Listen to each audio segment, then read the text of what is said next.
नमस्कार, NB news देख रहे हैं आप। मैं हूं मोहित चौधरी और आप सभी का स्वागत है इस बुलेटिन में। केंद्र कैबिनेट में विस्तार की अटकलों के बीच राजनीतिक हलचल तेज हो चुकी है। माना जा रहा है कि मोदी कैबिनेट में इसी हफ्ते बड़ा बदलाव हो सकता है। ऐसे में हर किसी की नजरें इस बात पर टिकी हैं कि किसे केंद्र कैबिनेट में शामिल होने का मौका मिलता है। उन तमाम कयासों के बीच कई नेताओं को नई दिल्ली बुलाया गया है। इन आशंकाओं को आज उस समय और बल मिला जब ज्योतिरादित्य सिंधिया ने अपना मध्य प्रदेश का दौरा अचानक से बीच में ही रद्द कर दिया। दरअसल ज्योतिरादित्य सिंधिया को तय कार्यक्रम के मुताबिक आज देवास और इंदौर जाना था, लेकिन बाद में उन्होंने देवास दौरा रद्द कर दिया। ज्योतिरादित्य सिंधिया ने दिल्ली के लिए रवाना होने से पहले उज्जैन में महाकाल के दर्शन किए। बता दें कि राज्यसभा सांसद ज्योतिरादित्य सिंधिया महाराष्ट्र में पार्टी के बड़े नेता नारायण राणे, असम के पूर्व मुख्यमंत्री सर्बानंद सोनोवाल को नई दिल्ली तलब किया गया है। इनमें केंद्र कैबिनेट में शामिल होने की अटकलें तेज हो चुकी हैं। सूत्रों का दावा है कि आने वाले कुछ दिनों में केंद्र सरकार में कई सांसदों को मंत्री पद की शपथ दिलाई जाएगी। आपको बता दें कि भारतीय जनता पार्टी के राष्ट्रीय अध्यक्ष जेपी नड्डा भी अपने हिमाचल दौरे के बाद वापस नई दिल्ली पहुंच रहे हैं और ऐसे में माना जा रहा है कि अगले 1 या 2 दिनों में कैबिनेट विस्तार हो सकता है। माना जा रहा है कि केंद्रीय कैबिनेट में इस बार 20 से ज्यादा नए चेहरों को शामिल किया जा सकता है। इनमें उत्तर प्रदेश, बिहार, महाराष्ट्र, पश्चिम बंगाल जैसे राज्यों को तरजीह मिल सकती है। मुख्य फोकस चुनावी राज्यों पर किया जा सकता है, जैसे कि उत्तराखंड की हम बात करें या फिर उत्तर प्रदेश की हम बात करें या फिर हिमाचल प्रदेश में भी कई जगहों पर उपचुनाव हैं। हो सकता है कि वहां से भी कुछ लोगों को केंद्र कैबिनेट में जगह दी जा सके।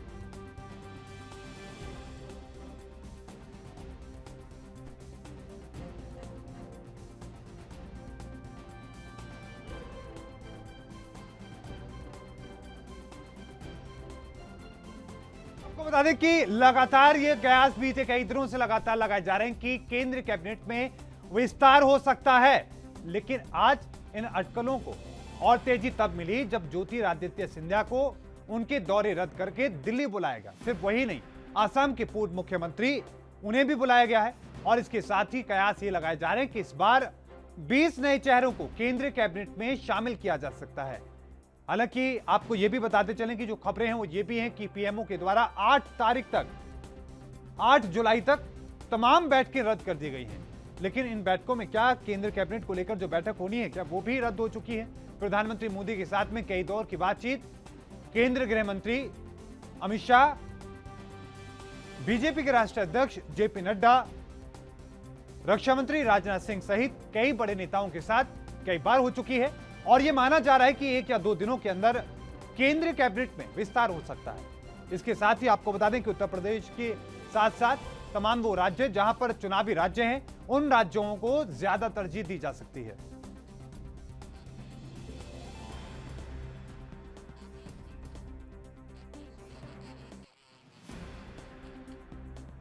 और इन तमाम चीजों को लेकर ही हम चर्चा करने की कोशिश करेंगे। हमारे साथ आज चर्चा में हिस्सा लेने के लिए राकेश सिंह यादव जुड़ चुके हैं कांग्रेस पार्टी से। आपका बहुत बहुत स्वागत है सर ये एनबी न्यूज पर। राकेश जी, ज्योतिरादित्य सिंधिया आपके बड़े साथी थे, आज उन्हें केंद्र कैबिनेट में शामिल करने की अटकलें तेज हो रही हैं, किस तरीके से देख रहे हैं आप?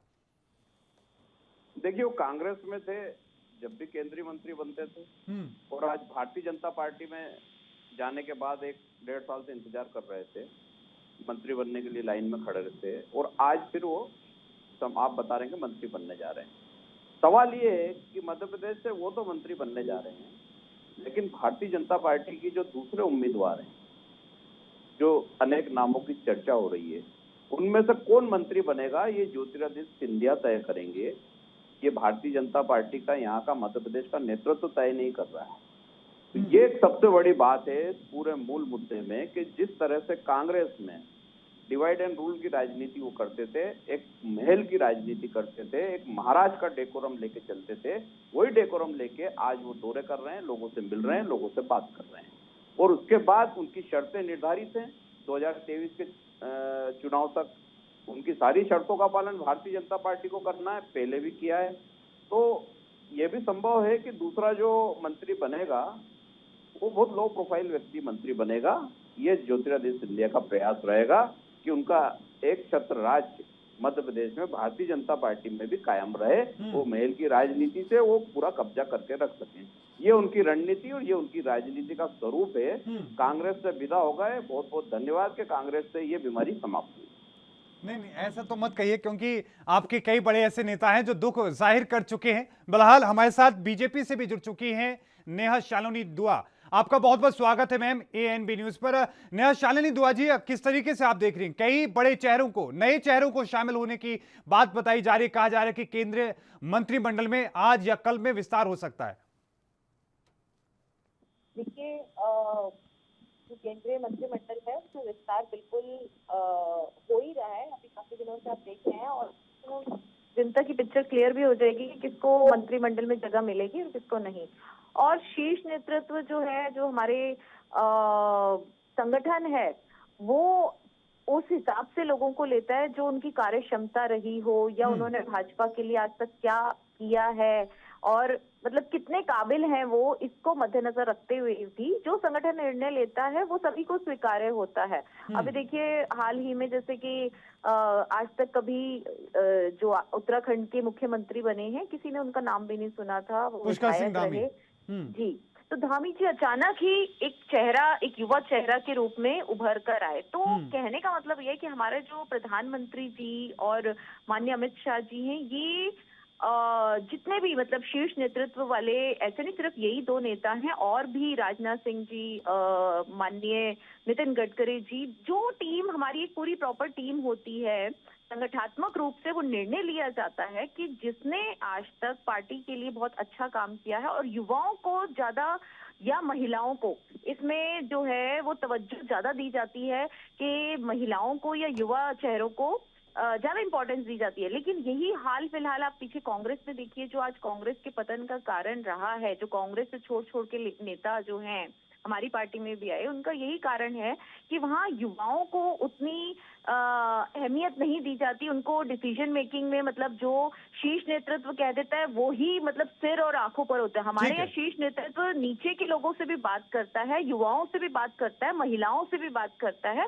और सबका साथ, सबका विकास समझकर सबको साथ लेके चलता है। तो ये हमारी एक खास पहचान है, जो माननीय खास मोदी पहचान है। मध्य प्रदेश की सरकार क्या इसी वजह से गिराई गई थी? यही डील हुई थी कि आपको राज्यसभा भेजा जाएगा, आपको मंत्री बनाया जाएगा?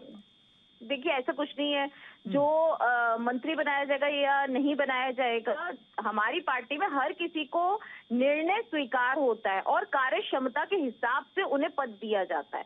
ऐसा तो नहीं है कि कल मतलब कोई अचानक कांग्रेस में उठ के हमारी पार्टी में आ जाता है, लेकिन हमारे कार्यकर्ता ने 15-20 साल यहाँ पर काम किया है तो उसको उसकी योग्यता के अनुसार काम दिया जाएगा और पद दिया जाएगा। और जो अगर कांग्रेस से भी नेता आते हैं तो उनको उनकी योग्यता के अनुसार कि वो कितने डेडिकेटेड है टुवर्ड्स हमारी पार्टी, तो बिल्कुल दिया जाएगा। ऐसा कुछ भी नहीं है। जो नेतृत्व है उसके संगठनात्मक रूप से ये निर्णय लिया जाता है, किसी एक इंडिविजुअल का ये निर्णय नहीं होता। कांग्रेस में अक्सर ऊपर के 2 लोगों का निर्णय होता है पार्टी में, हमारे यहाँ 2 का निर्णय नहीं होता, 100 का कम से कम निर्णय होता है। तो वो जो भी निर्णय होगा आपके सामने आ जाएगा। ये भी विस्तार से बात मान ली, लेकिन राकेश जी भी मुस्कुरा रहे हो, कुछ कहना भी चाह रहे हैं, लेकिन नेहा जी एक बात मैं समझने की कोशिश करना चाह रहा हूँ, ये जो विस्तार हो रहा है, अभी जो बदलाव ये किए जा रहे हैं, ये किस लिए किए जा रहे हैं? क्या चुनावी राज्यों को देखते हुए किए जा रहे हैं या फिर कमजोर हो चुका है आपके मंत्रिमंडल, वो काम नहीं कर पाया जो उम्मीद थी? वजह क्या?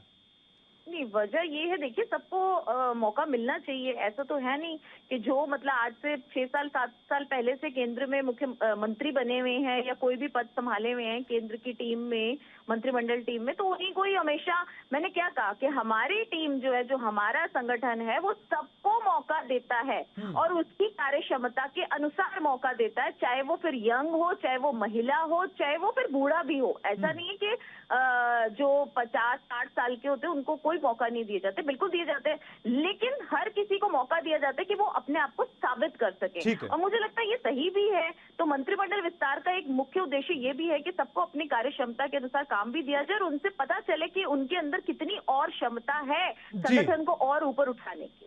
ठीक है राकेश जी, तमाम बातें आपने सुनी, लेकिन आप उनका जवाब भी देना चाहेंगे, लेकिन एक बात मैं भी आपसे समझने की कोशिश करूंगा, ये जो अभी रीशफल हो रहा है, इसको आप किस तरीके से देख रहे हैं? कांग्रेस किस तरीके से देख रही है? देखिए, कांग्रेस का सीधा विजन है, जो सरकार कोरोना में असफल रही, या पिछले 7 सालों का रिकॉर्ड आप देखें, चाहे नोटबंदी हो, को रोकने की कोशिश है जी। अगर सब में आपके मंत्री असफल रहे और हर जगह प्रधानमंत्री जी आके कभी वो वित्त मंत्री बन जाते हैं, कभी विदेश मंत्री बन जाते हैं, कभी खुद रक्षा मंत्री बन जाते हैं, वो बाकी मंत्री तो दिखावे के चेहरे थे, हालांकि उनकी गलती नहीं, उनको काम करने का मौका ही नहीं मिला क्योंकि उनको अनुमति नहीं थी। ये सिर्फ 2 लोगों की सरकार है और 2 लोग ही तय करते हैं किसको अंदर लेना है, किसको बाहर करना है। अगर जो 100 लोगों की बात होती और अगर बुजुर्गों का सम्मान होता तो अडवाणी जी की ये दुर्गति नहीं होती। अडवाणी जी की क्या हालत करी है पूरा देश जानता है, कितना सम्मान दिया भारतीय जनता पार्टी ने पूरा देश जानता है। बात कर रहे हैं ज्योतिरादित्य सिंधिया की, 20 साल से जो कांग्रेस का झंडा उठा रहे हैं उसे भारतीय जनता पार्टी की प्रवक्ता बोल रही है कि नहीं वो हमारे बहुत वफादार है। बड़ा आश्चर्य होता है कि जो नेता बीजेपी में दरी उठा रहे हैं सालों से, वो आज महाराज करके उनके पीछे घूम रहे हैं, जो कल तक गाली देते थे नरेंद्र मोदी जी से लेके हर नेता को, और वो हर नेता अब ताली बजा रहा है। क्यों? मध्य प्रदेश में सत्ता का लालच था। अगर ये सौदा नहीं होता तो मध्य प्रदेश में शिवराज सिंह चौहान मुख्यमंत्री नहीं बनते, ये डील नहीं होती तो मध्य प्रदेश में भाजपा की सरकार नहीं होती। और आज भी जो मंत्री बनेंगे मध्य प्रदेश से बिना ज्योतिरादित्य सिंधिया की सहमति के नहीं बनेंगे। अगर ईमानदार है भाजपा, कैलाश विजयवर्गीय को मंत्री बनाए ना, नहीं बनेंगे मंत्री। वो कितनी कोशिश कर ले, कितने ही नाम चल ले, ज्योतिरादित्य सिंधिया कभी भी कैलाश विजयवर्गीय को मंत्री नहीं बनने देंगे। ज्योतिरादित्य सिंधिया ने उनके समर्थक जो 1 लाख मतों से जीते हैं, रमेश बंदोला, उनको आज तक मंत्री नहीं बनने दिया। 3-3, 4-4 बार के जीते हुए हैं, क्यों नहीं बनने दिया? आपके यहाँ तो ईमानदार कार्यकर्ताओं की जिनमें कैपेसिटी होती है उनकी परख होती है ना, क्यों नहीं बनाया? धामी का भी आपको उदाहरण दिया सर, उन्होंने कहा कि एक ऐसा नाम जिसकी मतलब किसी ने कामना भी नहीं की थी, एक युवा चेहरा को उत्तराखंड में। जी जवाब देना आ रहा हूँ चाहूंगी। नेहा जी, आ रहा हूँ। उसके पहले जो मुख्यमंत्री थे वो रातों रात क्यों चले गए? हाँ। क्या संविधान का संकट का पहले नहीं पता था? इनको ये नहीं मालूम था कि ये 2 महीने बाद संविधान संकट, ये सब बातें हैं। क्योंकि अब ये समझ में आ गया है कि उत्तराखंड में इस जाति का, यह आदमी, इस गुट का नहीं बिताया गया तो बंगाल जैसी दुर्गति होना तय है, वही दुर्गति यूपी में होना तय है। तो बार बार अभी यूपी में भी योगी जी हो सकता है थोड़े दिन रहेंगे, थोड़े दिन बाद वो भी कहीं केंद्र में या राज्यपाल बन के चले जाएंगे या कहीं मंत्री बन के बैठे रहेंगे, और उसके बाद काम कुछ नहीं रहता है केंद्र में। काम तो 2 ही लोग करते हैं, 2 लोगों की जोड़ी है, वो जय वीरू ही काम करते हैं। ठीक है नेहा जी, जय वीरू सीधे तौर पर 2 लोगों पर तंज कसा है। उन्होंने वो जवाब देना था जो मैंने कहा, तो कहते हैं ना कि मतलब वो जिसे कहते हैं चलो अच्छा हमारे पद चिन्हों पे चल रही है कांग्रेस, कि हमने बोला कि इनके जो 2 नेता ऊपर बैठे हैं उन्हीं की आला कमान जिन्हें कहा जाता है, उन्हीं को माई बाप और बाप मान के काम किया जाता है, यही काम होता है कांग्रेस का। और रही बात हमारी पार्टी में ये बोल रहे हैं कि हमने अपने नेताओं को, अडवाणी जी बिल्कुल अब इनको ये जो ज्योतिरादित्य सिंधिया जी का बोल रहे हैं, अरे सुन लीजिए आपकी बात बोलिए सुनिए, आप भी मेरी बात सुन लीजिए धैर्य से। आप सच भी सुनिए, सच सुनने की आदत डालिए। नवजोत सिंह सिद्धू को सीएम बना रहे हैं क्या पंजाब का?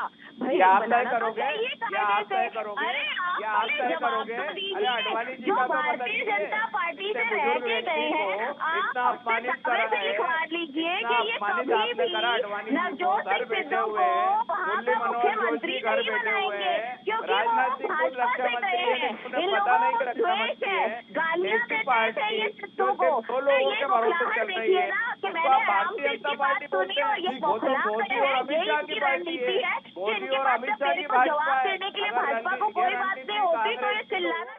नहीं ठीक है, मैं आप दोनों मेहमानों को बीच में रोक रहा हूं, इस तरीके से चर्चा नहीं हो पाएगी। लगातार चर्चा जारी है, दोनों मेहमान हमारे साथ बने हुए हैं। नेहा शालिनी दुआ जी, रोके एक बार फिर से मैं आप ही का करना चाहूंगा। बड़े नेताओं को लेकर उन्होंने बात कही है, जो बड़े नेता आपके जिनके कदमों से लगातार बीजेपी मजबूत हुई, पूरा देश देख रहा है, उन पर सर जवाब दीजिए मैम, किस तरीके से आप कहेंगी तर्कहीन? ये पंजाब में नवजोत सिंह सिद्धू को वहाँ का मुख्यमंत्री बनाएंगे? नहीं बनाएंगे। आप मुझसे लिखवा लीजिए, जो ऊपर के नेता हैं गालियां देते थे सिद्धू को, आज अपने पास बार बार बुलाते हैं, लेकिन क्योंकि वो भाजपा से गए हुए हैं कभी भी उनको मुख्यमंत्री पद नहीं दिया जाएगा। ये आप मुझसे लिखवा के ले लीजिए। इनका शीर्ष नेतृत्व जो होता है, जो उनके आगे पीछे जे हजूरी करता है, गालियां पहले उन्हीं को ही देते। तो भाजपा से गए हुए शत्रुघ्न सिन्हा को इन्होंने क्या बना दिया? यशवंत सिन्हा जी को इन्होंने कौन सा पद दे दिया? कौन से मंत्री फिर वो अध्यक्ष बना दिया? ज्योतिरादित्य सिंधिया को लेकर बात कर रहे हैं, क्या मध्य प्रदेश में बीजेपी उन्हें सीएम बनाएगी? तो मैं नवजोत सिंह सिद्धू को कह रही हूँ, जवाब ये नवजोत सिंह सिद्धू का देते हैं तो मैं ज्योतिरादित्य सिंधिया का जवाब दे दूंगी। हमारे यहाँ तो कि क्षमता के अनुसार जो अच्छा काम करते हैं उनको पद दिया जाता है। ये नहीं देखा जाता कि फिर ये मेरा फेवरेट है या उसका फेवरेट है। ठीक है। संगठनात्मक निर्णय लिया जाता है, इनके यहाँ ये निर्णय नहीं लिया जाता। और रही बात आडवाणी जी की, तो आडवाणी जी को पूरा देश जानता है कि मोदी जी, अमित शाह जी और हमारा जो भी शीर्ष नेतृत्व है कितना मान सम्मान देते हैं। आज तक जहां वो रह रहे हैं वो मान सम्मान सब कुछ उनको दे रखा है। जो उनके पास पहले था वही आज भी है। ठीक है, उनकी अब एज होगी, 90 ईयर ओल्ड से आप क्या एक्सपेक्ट कर सकते हैं? 90 साल से ऊपर उनकी उम्र है, उनसे क्या एक्सपेक्ट कर सकते हैं कि वो सभी सभाओं में जाएं, वहां पे भाषण दें या जा जाके मतलब परेशान हो? तो हम क्यों उनको परेशान करें? लेकिन उनका जो सलाह मशवरा की बारी होती है तो हमेशा माननीय प्रधानमंत्री जी और अमित शाह जी, नितिन गडकरी जी, राजनाथ सिंह जी हमेशा जाके उनसे सलाह परामर्श लेते हैं, क्योंकि उन्होंने हमारी नींव रखी है। लेकिन इनके पेट में दर्दें होती हैं, क्योंकि इनको ऐसा नहीं लगता ना, ये यहाँ से तोड़वा के हमारी पार्टी से जिनको इन्होंने अपने यहाँ स्थान दिया, क्या स्थान दिया है, क्या कहते हैं इनको, यशवंत सिन्हा को या शत्रुघ्न सिन्हा को? और रही बात ये नवजोत सिंह सिद्धू की, तो उसको भी बता दें कि नवजोत सिंह सिद्धू को मुख्यमंत्री पंजाब का बना रहे हैं या नहीं बना रहे? ठीक है, तीनों का जवाब ले लेते हैं सर। 3 नाम उन्होंने लिए, तीनों बड़े चेहरे, कद्दावर चेहरे हैं सर देश की राजनीति के। देखिए, कांग्रेस में जो आता है वो खरीद के नहीं आता है, सूटकेस का सौदा नहीं होता है। जैसे शिवराज सिंह चौहान ने ज्योतिरादित्य सिंधिया के साथ अन्य नेताओं मंत्रियों के करे, ये पूरा प्रदेश भी जानता है और देश भी जानता है कि कैसे खरीद के उनको छुपाया गया और कैसे पैसे। अब 1 मिनट चुप रहिए, सुन लीजिए। अरे पेट में दर्द मत करिए, सुन लीजिए। आपको क्या तकलीफ हो रही है? सुन तो लीजिए। गवर्नमेंट की बारी बोल लीजिए। हाँ, और अभी राजस्थान की बारी कितने सूटकेस इधर उधर हुए हैं आपके करोड़ों के, जरा ये भी बता दीजिए। और अगर आपके नेता बिकाऊ है, इसका मतलब आप मान रहे हैं कि आपके नेता बिकाऊ है? हाँ, मतलब सिंधिया बदमाश है। आप ये बोल रहे हैं सिंधिया बदमाश है ना? आप प्रवक्ता है। कौन खरीदता होगा? लेकिन इसका मतलब आप अपने नेताओं को ही बिकाऊ कह रहे हैं। इसका मतलब आपके नेता बिकाऊ है कि आप स्वीकार कर रहे हैं? आज टेलीविजन पे कांग्रेस स्वीकार कर रही है कि हमारे नेता बिकाऊ है, कोई भी खरीद सकता है। और रही बात इन्होंने जो बंगाल की कही थी, तो मैं इनको एक बात खोल के सुना दूं कि बंगाल में 3 सीट 73 सीटें हमारी आई है और आपका वजूद क्या है वहाँ पर? 0 सीट। ये कांग्रेस का वजूद है, 0 सीट है वहाँ पर पश्चिम बंगाल में। और बात करते हैं कि पश्चिम बंगाल में लोगों ने इनको हरा दिया। गंदे मुंह से आप ये बात कहते हैं कि पश्चिम बंगाल के लोगों ने हमें हराया है। आप दुकान बंद हो गई है और नरेंद्र मोदी जी की सीधी हार है। घर चल गया है, पूरे कोरोना काल में चेहरा दिखाने लायक नहीं रहे। ऐसी बातें करके और बिल्कुल वो दावा करते हैं कि हम नेहा जी ऐसे चर्चा नहीं हो पाएगी। लात मारी, एक सीट नहीं दी बंगाल के नहीं नेहा जी, उन्होंने सीधे जो सीधा सवाल जो पूछा है, उन्होंने कैलाश विजयवर्गीय को लेकर भी बात कही, उनको लेकर भी उन्होंने बात कही जी। नहीं ठीक है, इन्होंने बोला कि पश्चिम बंगाल में तो 3 सीटों से 73 सीटें आना इनको समझ नहीं आती और इन लोगों ने तो 1 सीट भी नहीं ली है। तो ये अपने नेहा जी प्लीज, पहले झांके और उसके बाद जब आप राकेश जी आपके पास। नेहा जी ठीक है नेहा जी ठीक है। राकेश जी मैं एक बार फिर से रुख आपका करना चाहूंगा, तीनों चेहरों को लेकर आप किस तरीके से जवाब देंगे सर? तीनों चेहरों को लेकर, क्योंकि कम से कम वो केंद्र में उनको जगह तो दे रहे हैं, चाहे ज्योतिरादित्य सिंधिया हो या कोई दूसरा बड़ा चेहरा टूट के आया है। हमने देखा उत्तर प्रदेश में हाल ही में जितिन प्रसाद गए हैं, उनको किस तरीके से जिम्मेदारी सौंपी गई है। तो ऐसे बहुत सारे ऐसे उदाहरण हैं, आपने क्या किया? कितने सारे नेताओं को खरीदा तोड़ा, खूब बोला जाता था। पश्चिम बंगाल में बिल्कुल खड़ी हो गई है भाजपा, गली गली। अब इनको जरा म्यूट कर दीजिए नेहा जी इन्हीं को बोल दीजिए, ये भाषण देने चौराहे। आ रहा हूँ नेहा जी, मैं आ रहा हूँ, बिल्कुल आप उनका जवाब पूरा होने दीजिए। नेहा जी मैं आ रहा हूँ। बीच में बार बार नॉन स्टॉप बोलते रहे, तो मैं भी इनसे पूछ रही हूँ ना, मैं भी सवाल कर रही हूँ कि 3 से 73 सीटें किस सरकार की आई? नहीं आप ही का सवाल ले रहा हूँ जो ये बात बोल रहे हैं उनकी कितनी सीटें आई, जरा वो भी बता दे। मात्र 0, 0, ये इनकी सीटें आई है और हमारी सीटें जो है 3 से 73 आई है सीटें। तो जरा बता दे कि कौन जीता है कौन हारा। ये ऐसी बातें करते हैं, मतलब इन लोगों को तो कांग्रेस वालों को चुल्लू भर पानी में डूब मरना चाहिए। नेहा जी वो उदाहरण दे रहे हैं। नहीं उदाहरण कैसा? उदाहरण ये काले अंग्रेज जो अंग्रेजों के साथी थे वो देश में राज करेंगे, पूरा देश बर्बाद कर दिया है। नरेंद्र मोदी और श्यामा प्रसाद मुखर्जी और वीर सावरकर ने, क्या इतिहास है आपका? इतिहास पे लिखा है चोर, इतिहास पे लिखा है गद्दार, इतिहास लिखा है अंग्रेजों पे दलाल। ये शब्द आज के लिए समझ में आया? पार्टी ने तो कोई दिक्कत नहीं है और आप बात कर रहे उत्तराखंड को, पश्चिम बंगाल को छोड़ देते हैं। फिलहाल ज्योतिरादित्य सिंधिया पर हम रुकते हैं। आज जो ये मंत्रिमंडल विस्तार किया जा रहा है, वजह इसके पीछे क्या है, इसको थोड़ा समझने की कोशिश कर लेते हैं। ठीक है नेहा जी, ठीक है।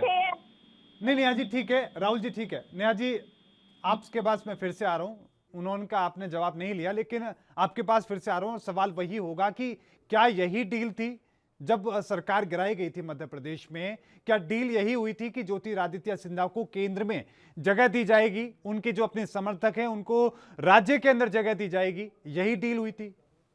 इनको अगर पता है कि यही डील हुई थी तो ये डील तोड़वा देते। ये तो उस वक्त वहाँ मुख्यमंत्री थे ना इनके कमलनाथ जी, तो उन्होंने क्यों नहीं उनको स्थान दिया? क्यों मंत्रिमंडल में उनको वो इज्जत नहीं थी ज्योतिरादित्य सिंधिया को जो इज्जत उनको मिलनी चाहिए थी? हाँ तो वो सीएम पद के लिए बोल रहे थे, आप बनाएंगे? इनके यहाँ पर युवाओं को, वो चेहरों को कभी आगे नहीं बढ़ने दिया जाता, और यही रीजन है। आप बहुत जल्दी देखेंगे राजस्थान में भी इनकी सरकार गिरेगी। 2 बार गिरते गिरते बच गई है, बस बची है मुश्किल से, और अभी भी इन्होंने कोई निर्णय नहीं लिया तो वहां भी गिरेगी। फिर भी ये इल्जाम लगाएंगे कि भाजपा ने खरीदा है, भाजपा ने खरीदा है। अरे आपसी कलेश आपके घर में है, नाम आप दूसरों का लगाते हो, तो आपसी कलेश आप खुद दूर कर लो ना, हमें तो कुछ कहने की जरूरत नहीं। घर की बात घर में ही रख लो, हमारे तक ना पहुंचने दो। तो ये गलती किसकी है? नहीं नेहा जी, लेकिन उन्होंने बहुत अच्छी बात ये कही कि ज्योतिरादित्य सिंधिया मध्य प्रदेश में सीएम बनना चाहते थे। क्या बीजेपी, क्या मुख्यमंत्री शिवराज सिंह चौहान अपनी कुर्सी उनको देंगे?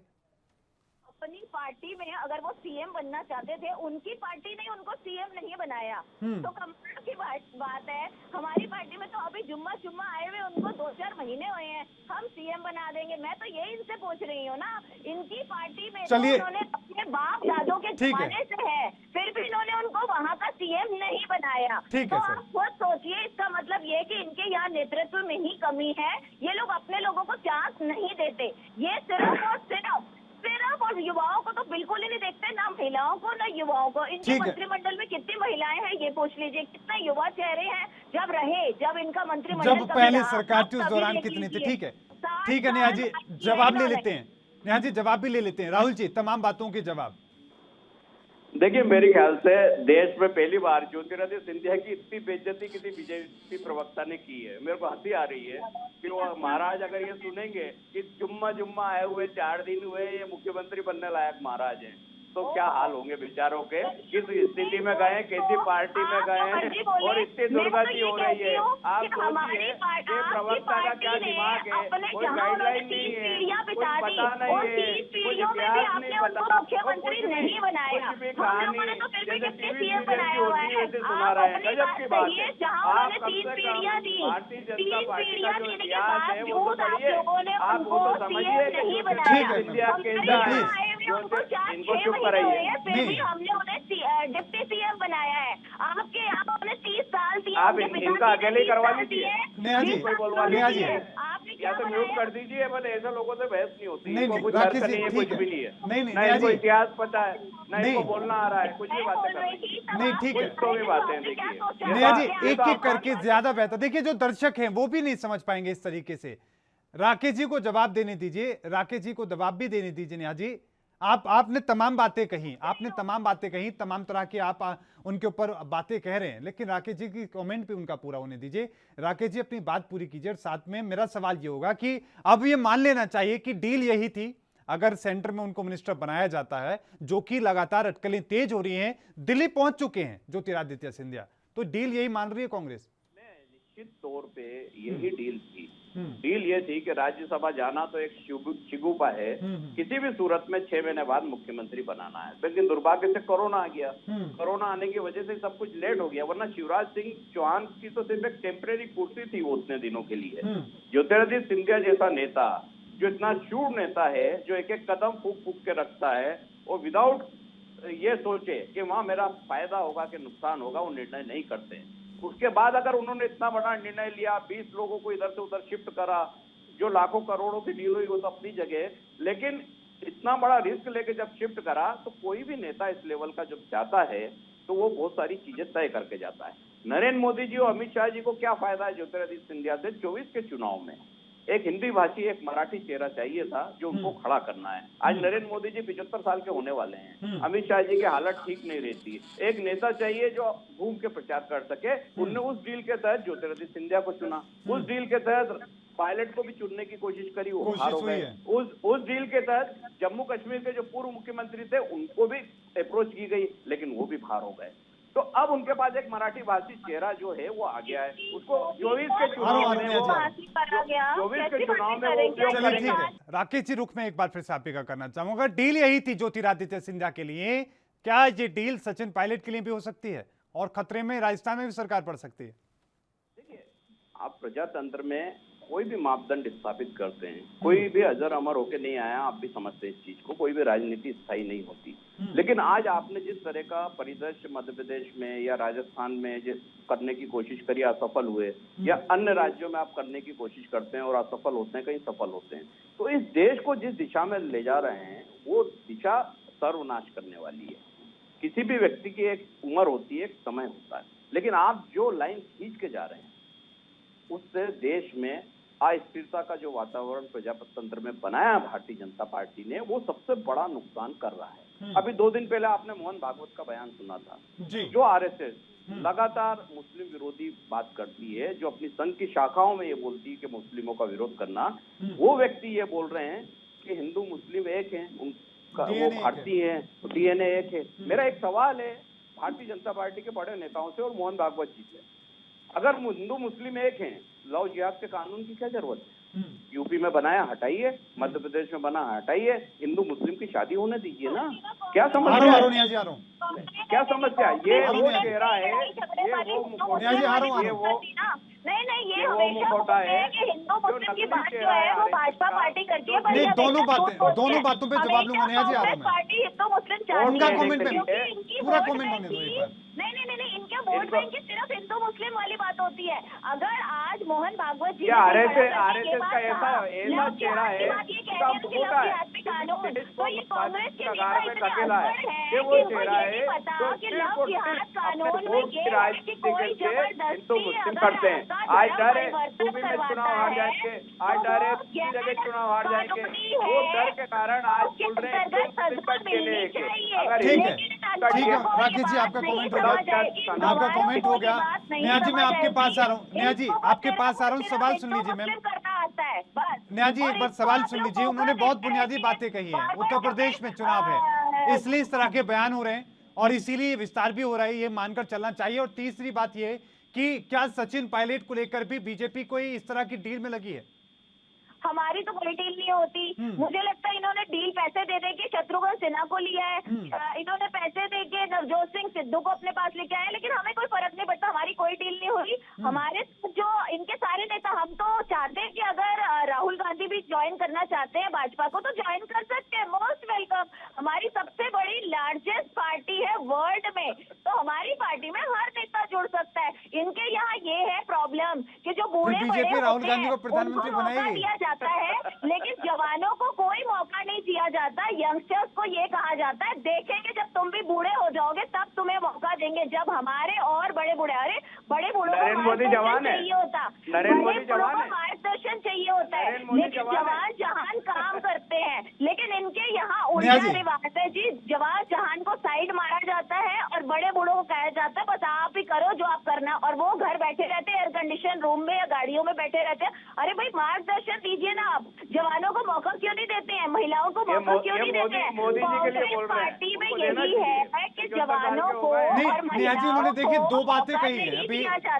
एक तो क्या प्रधानमंत्री नरेंद्र मोदी युवा है, उनके क्या प्रधानमंत्री मोदी युवा है? एक मेरा सवाल, क्या राहुल गांधी को बीजेपी फिर प्रधानमंत्री बनाएगी अगर वो बीजेपी में शामिल होते हैं? बेटी होगी प्रियंका गांधी की बेटी को मौका मिल जाएगा, प्रियंका गांधी के बेटे को मौका मिल जाएगा, लेकिन और कोई अध्यक्ष नहीं बनेगा।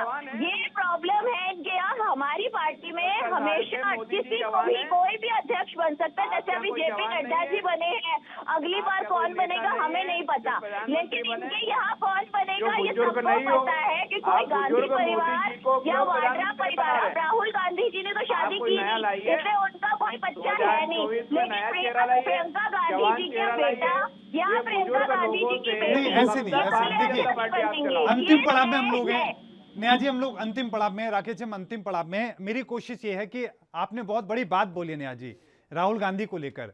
मेरा एक छोटा सा सवाल यह है कि अगर वो शामिल होते हैं बीजेपी में, क्या उन्हें फिर प्रधानमंत्री बीजेपी बनाएगी? और दूसरा सवाल राकेश जी का है कि क्या प्रधानमंत्री नरेंद्र मोदी युवा हैं? काबिल हैं, अगर वो इसके काबिल होते तो वो हमारे को बनाने की जरूरत नहीं पड़ती। उनकी कांग्रेस पार्टी आज आ जाती सत्ता में और तभी वो बन जाते। उनकी जो स्टेटमेंट्स होती है वो इस काबिल ही नहीं है जैसी वो स्टेटमेंट देते हैं, चाहे वो अभी कोरोना को लेके क्यों ना हो। कोविड में कौन भ्रम फैलाते हैं कि ये वैक्सीन चलिए ठीक है मैम, भाजपा की प्रधानमंत्री की ठीक है वैक्सीन मैम, है, ये उन्होंने कहा था राहुल गांधी जी ने, तो जिनकी स्टेटमेंट ही उल्टी सीधी है वो प्रधानमंत्री क्या खाक बनेंगे? ठीक है मैम, ठीक है, ठीक है। राकेश जी अंतिम कमेंट के रूप में मैं आपके पास आ रहा हूं, क्या आप कुछ कहेंगे इस पूरे विस्तार पर अगर ये मंत्रिमंडल होता है विस्तार में? देखिए, बहुत साफ और स्पष्ट है कि मध्य प्रदेश में जो भी मंत्री बनेगा वो ज्योतिरादित्य सिंधिया की एनओसी के बाद सेकंड मंत्री बनेगा। ये तो डील के तहत इनको बनना है, इनके अन्य मंत्री भी बन गए हैं और हो सकता है कि 2, 4, 5 महीने में शिवराज सिंह जी रवानगी हो जाए मुख्यमंत्री पद से और ये शिफल वापस हो जाए कि ज्योतिरादित्य सिंधिया मध्य प्रदेश के मुख्यमंत्री हो जाए, शिवराज जी कैबिनेट में चले जाए। इसकी बहुत बड़ी संभावना है। बिल्कुल, ये रातों रात होगा क्योंकि ये डील के अंतर्गत है। तो डील जब होता है, हम भी यहाँ हैं, ये भी यहाँ है, देख लेंगे शिवराज चौहान जी ही वहाँ के मुख्यमंत्री रहेंगे। चलिए ठीक है नेहा जी, आखिरी कमेंट के रूप में मैं आपके पास आ रहा हूँ, इस पूरे विस्तार को लेकर ओवरऑल एंडिंग कमेंट आप क्या देंगे? मैं यही कमेंट दूंगी कि हमारे यहाँ संगठनात्मक निर्णय लिए जाते हैं, कोई बैठ के एक बंदे या 2 बंदों का के ऊपर 2 बंदे बैठे वो निर्णय नहीं लेते जो कांग्रेस पार्टी में होता है। दूसरा, हम सबको चांस देते हैं, हम बूढ़ों को भी साथ लेके उनका मार्गदर्शन लेना चाहते हैं और यंगस्टर्स को भी साथ लिखते हैं कि युवाओं को मौका दें। और अगर युवाओं को मौका नहीं मिलेगा, प्रधानमंत्री जी बूढ़े हो रहे हैं, बिल्कुल है, लेकिन इसका मतलब थोड़ा वो सारी जिंदगी प्रधानमंत्री जी रहेंगे। ठीक है, वो अपने से हम बी टीम भी तैयार करते हैं। आज प्रधानमंत्री जी ने अपनी बी टीम भी तैयार की, यानी कि 24 में कोई नया चेहरा बी टीम भी तैयार किया। आप लोगों की कौन सी बी टीम है? 24 में योगी जी प्रधानमंत्री, योगी जी प्रधानमंत्री। ठीक है, ठीक है। आप दोनों मेहमानों का बहुत बहुत धन्यवाद, समय की कमी के चलते बहुत बहुत धन्यवाद अपना कीमती वक्त साझा करने के लिए और इस चर्चा में हिस्सा लेने के लिए। उत्तर प्रदेश, दिल्ली समेत उत्तर भारत के अधिकतर राज्यों में गर्मी बढ़ने के साथ ही पर्यटकों ने पहाड़ों की ओर रुख करना शुरू कर दिया है। उत्तराखंड और हिमाचल प्रदेश जैसे हिल स्टेशनों पर बड़ी संख्या में सैलानी पहुंच रहे हैं। कोरोना संक्रमण की दूसरी रफ्तार थमने के साथ अनलॉक शुरू होते ही नैनीताल, सोलन और मनाली भी पर्यटकों से गुलजार हैं, लेकिन आने वाले दिनों में पर्यटकों को कुछ परेशानी का सामना भी करना पड़ सकता है। दरअसल मौसम विभाग ने 7, 8, 9 और 10 जुलाई के लिए देहरादून, नैनीताल समेत 6 जिलों में बारिश का अलर्ट जारी किया है। मौसम विभाग ने प्रदेश के पौड़ी, टिहरी, देहरादून, पिथौरागढ़, बागेश्वर और नैनीताल जिलों में बारिश की संभावना जताई है। मौसम विभाग के पूर्वानुमान के मुताबिक 7 जुलाई को पिथौरागढ़, बागेश्वर और नैनीताल में भारी बारिश हो सकती है, जबकि 8 जुलाई को इन तीनों जिलों के साथ ही देहरादून, टिहरी और पौड़ी में भी भारी बारिश के साथ बिजली गिरने की भी संभावना है। बता दें कि पहाड़ी इलाकों में भारी बारिश के बाद भूस्खलन की घटनाएं सामने आती हैं। ऐसे में सैलानियों को सतर्क रहने की जरूरत है।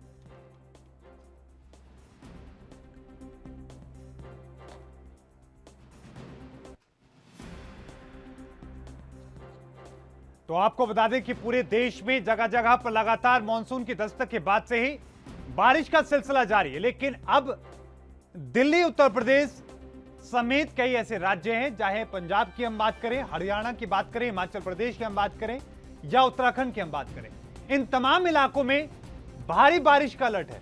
अलर्ट यह है कि 7, 8, 9 और 10 जुलाई को भारी बारिश हो सकती है, तापमान 30 डिग्री से नीचे गिर सकता है। जो तापमान अभी 40 के ऊपर जा रहा है वो 30 डिग्री से नीचे गिर सकता है। लेकिन साथ में चेतावनी उन लोगों के लिए जो हिमाचल प्रदेश और उत्तराखंड में इस वक्त पर्यटन पर पहुंचे हुए हैं, उन लोगों को चेतावनी दी जा रही है, क्योंकि वहां पर लगातार बारिश के बाद तमाम तरह की समस्याएं पैदा हो जाती हैं, चाहे भूस्खलन की समस्या हो या फिर अचानक से किसी इलाके में पानी बढ़ने का खतरा हो। इस तरह की तमाम तरह की समस्याओं का सामना करना पड़ता है। लेकिन ऐसे में मौसम विभाग ने यह अलर्ट जारी किया है और कहा है कि 7, 8, 9 और 10 जुलाई को खास तौर पर ये 4 दिन बहुत खतरनाक हो सकते हैं। ऐसे में उन तमाम लोगों को सावधानी बरतने की जरूरत है और तमाम उन लोगों को ही नहीं बल्कि उन तमाम लोगों को जिन लोगों के घर पहाड़ी इलाकों में हैं, जिन लोगों के घर पानी के आसपास हैं, उन तमाम लोगों को सावधान रहने की जरूरत है, सतर्क रहने की जरूरत है, ताकि वो लोग अपने आप का बचाव कर सकें और इन हालातों में किसी तरह की अनहोनी से बचा जा सके।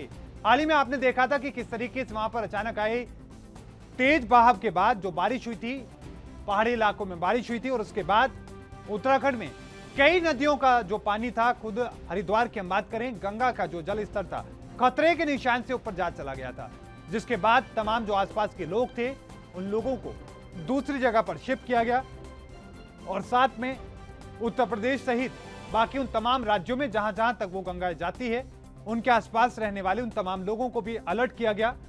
बारिश का पानी बहुत तेजी के साथ अचानक से बढ़ा। बीते रोज भी जम्मू कश्मीर की हम बात करें, बीते रोज भी वहां पर पहाड़ी इलाकों में जब बारिश हुई तो मैदानी इलाकों में अचानक से पानी का जल स्तर बढ़ गया। ऐसे में कई जगहों से खबरें आई कि वहां पर कुछ लोग फंस गए, उन लोगों को बचाया गया। तो वहीं उत्तराखंड की हम बात करें तो पिछले हफ्ते की हम बात करें तो एक हफ्ते पहले वहां भी कई जगहों पर इसी तरह के हालात देखने को मिले। लेकिन इन हालातों के बीच एक बार फिर से मौसम विभाग ने अलर्ट जारी किया है। अलर्ट ये है कि 7, 8, 9 और 10 इन 4 दिनों के अंदर भारी बारिश की संभावना है और खासतौर पर हिमाचल प्रदेश और उत्तराखंड में जो लोग इस वक्त पर्यटन पर पहुंचे हुए हैं उन लोगों को सावधान रहने की जरूरत है।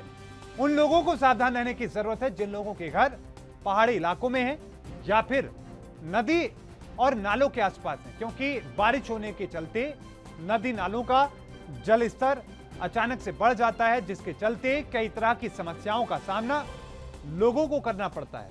आलम यह है कि कई जगहों पर तो जो सुरक्षा दीवारें हैं वो क्षतिग्रस्त हो चुकी हैं। 18 तारीख को जिस तरीके से बीते महीने तेज बारिश आई थी, पानी का बहाव बढ़ा था, उसके चलते कई जगहों पर उत्तराखंड में जो सुरक्षा दीवारें बनाई गई थी वो क्षतिग्रस्त हो गई थी। उसके बाद से खासतौर पर आसपास के जो स्थानीय नागरिक हैं उन लोगों में एक विशेष तरीके का डर देखने को मिल रहा है। वो लोग घबराए हुए हैं, डरे हुए हैं और साथ में इसके साथ ही आपको ये भी बताते चलें कि लगातार भारी बारिश का जो अलर्ट जारी किया गया है इसमें उत्तराखंड, हिमाचल प्रदेश और उत्तर प्रदेश में विशेष तौर पर भारी बारिश हो सकती है। दिल्ली में भी इसका नाम है।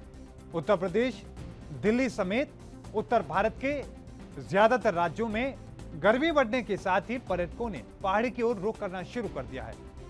लोग वहां पर पहुंच रहे हैं भारी संख्या में, लेकिन अब लोगों के लिए चेतावनी जारी की गई है। चेतावनी यह है कि लगातार 7, 8, 9 और 10 4 दिनों तक भारी बारिश की संभावना जाहिर की गई है और इन 4 दिनों में उन लोगों से गुजारिश की गई है कि लोग नदी के आसपास से दूर रहें, पहाड़ी इलाकों से दूर रहें और जिन इलाकों में ऐसे इलाकों में अगर किसी का मकान है, घर है, चाहे वो पहाड़ी इलाके हैं या फिर नदी और नालों के इलाके हैं, उनसे कहा गया है कि वो लोग सावधान रहें, दूरी बनाकर रखें, बचाव जरूर करें। प्रशासन भी एक्शन में जुट चुका है, लोगों को जागरूक करने की कोशिश की जा रही है, उनसे अपील की जा रही है। लेकिन मौसम विभाग ने यह अलर्ट जारी किया है। मौसम विभाग ने 4 दिनों का यह अलर्ट जारी किया गया, जिसमें 7, 8, 9 और 10 जुलाई को देहरादून, नैनीताल समेत 6 जिलों में भारी बारिश का अलर्ट है। आपको बता दें कि उत्तराखंड में मौसम विभाग ने अलर्ट जारी किया है। 4 दिनों का ये अलर्ट है, भारी बारिश हो सकती है। इन तमाम चीजों को लेकर और ज्यादा जानकारी के साथ हमारे संवाददाता हमारे साथ रोहित विक्रम सिंह देहरादून से जुड़ चुके हैं लाइव। रोहित, क्या कुछ ताजा अपडेट है? किस तरह की चेतावनी जारी की गई है और प्रशासन किस तरीके से लोगों को जागरूक कर रहा है? जी रोहित। पूरी मौसम विभाग की तरफ से पूरी चेतावनी जो है सरकार को भी दे दी गई है और साथ में जितने भी प्रशासनिक अधिकारी हैं, जो जिले के जिलाधिकारी हैं, सबको अपडेट भेज दिया गया है। और अगर मौसम की जानकारी की अगर बात करें तो देहरादून, नैनीताल, उधम सिंह नगर, ये तमाम जो इलाके हैं, जो मैदानी इलाके हैं, वहां पर फिलहाल जो है मौसम विभाग ने संभावना जताई है कि हालांकि सुबह से धूप और छांव जैसी स्थिति बनी हुई है मैदानी इलाकों में, लेकिन शाम तक बारिश होने की संभावना जताई है कि अच्छी खासी बारिश हो सकती है।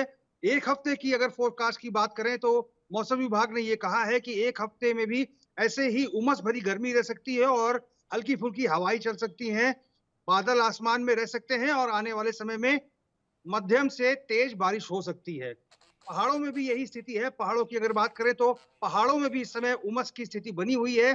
पहाड़ की जनता इस समय बहुत परेशान है और कहीं ना कहीं उम्मीद जताई जा रही है कि पहाड़ों पर यदि बरसात होती है, चूंकि ये 10-15 दिन पहले जो बरसात हुई थी और काफी मूसलाधार बरसात थी और कुमाऊं के तमाम रीजन्स में बाढ़ जैसी स्थिति आ गई थी, तो अब संभावना ये जताई जा रही है कि संभवतः अगर पहाड़ों पर यदि बरसात होती, चाहे चमोली की अगर बात करें, रुद्रप्रयाग की बात करें, तो वहां पर उमस भरी गर्मी हो रही है। मौसम विभाग ने कहा है कि बारिश होगी तो काफी मूसलाधार बरसात हो सकती है।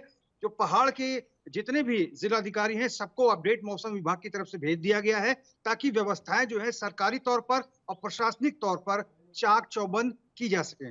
लेकिन रोहित, एक बात हम समझने की कोशिश करें, क्योंकि बीते महीने की हम बात करें 18 तारीख को जो बारिश आई थी, उसके बाद बहुत सारे इलाकों में समस्याएं खड़ी हो गई थी। लोगों की जो सुरक्षा दीवारें थी नदी के आसपास वो क्षतिग्रस्त हो गई थी। लोगों के आसपास के जो मकान थे वो कहीं ना कहीं ढहते नजर आए थे। और ऐसे में अब क्या प्रशासन ने उनको लेकर कदम उठाया है, लोगों को किस तरीके से जागरूक कर रहे हैं, और साथ में खासतौर पर जब पहाड़ी इलाकों में बारिश होती है तो किस तरह का माहौल होता है? आप खुद देहरादून में मौजूद हैं, आपने अपनी आंखों से उन तमाम हालातों को देखा है।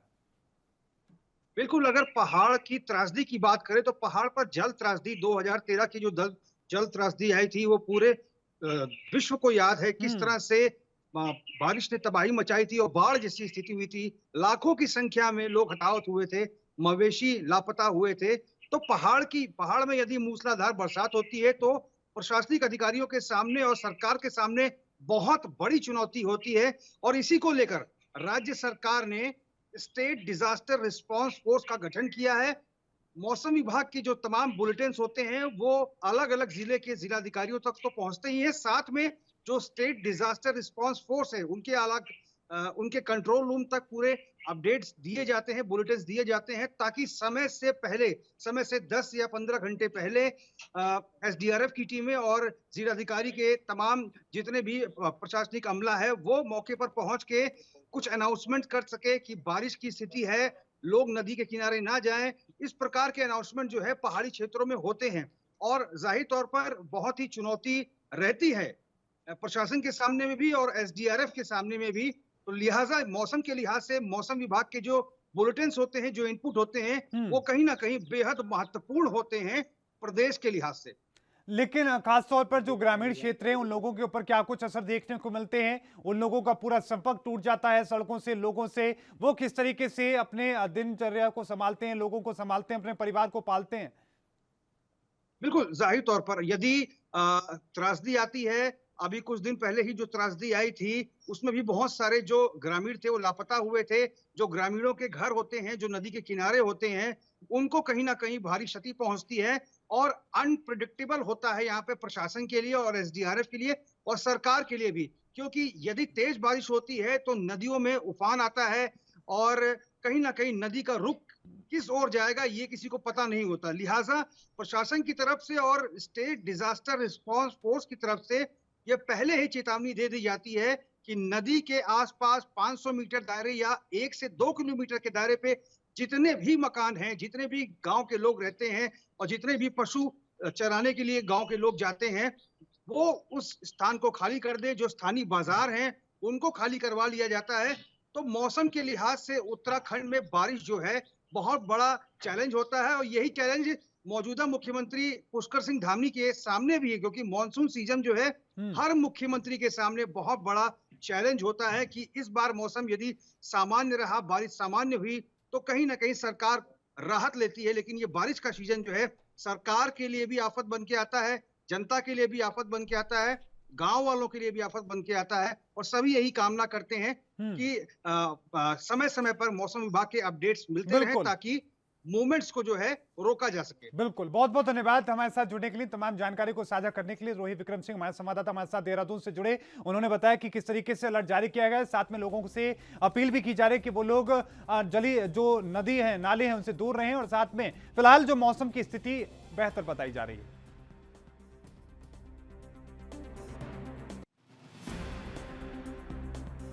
आपको बता दें कि कई जगहों पर भारी बारिश का अलर्ट जारी किया गया है। बड़ी और महत्वपूर्ण खबर आपकी टीवी स्क्रीन पर ये एनपी न्यूज आप तक पहुंचा रहा है। आपको बताते चले कि 7, 8, 9 और 10 तारीख को भारी बारिश उत्तराखंड, हिमाचल प्रदेश समेत उत्तर भारत के कई राज्यों में हो सकती है और ऐसे में जो लोग वहां पर मौजूद हैं, चाहे वो पर्यटक के लिए पहुंचे हो या फिर वहां के स्थानीय नागरिक हो, उन लोगों के लिए एक समस्या खड़ी हो सकती है। तो वहीं पंजाब में सियासी घमासान के बीच मुख्यमंत्री कैप्टन अमरिंदर सिंह चंडीगढ़ से दिल्ली पहुंचे। दिल्ली में मुख्यमंत्री अमरिंदर सिंह ने कांग्रेस की अंतरिम अध्यक्ष सोनिया गांधी से मुलाकात वो कर रहे हैं। हालांकि ये स्पष्ट नहीं है कि इस बैठक में राहुल गांधी भी शामिल हो रहे हैं या नहीं।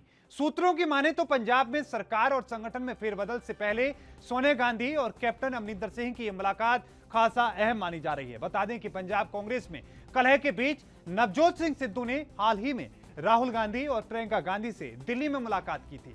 अब देखना है कि क्या सोनिया गांधी और कैप्टन अमरिंदर सिंह के बीच आज होने वाली मुलाकात के बाद कांग्रेस में जो जारी कलह है वो दूर हो पाती है या नहीं। और सबसे महत्वपूर्ण बात यह, क्योंकि पंजाब में विधानसभा चुनाव आने वाले हैं और ऐसे में क्या कुछ कदम, क्या कुछ रणनीति कांग्रेस के वहां पर पहुंचने के बाद में मुख्यमंत्री कैप्टन अमरिंदर सिंह और कांग्रेस के अंतरिम अध्यक्ष सोनिया गांधी बनाती नजर आती हैं।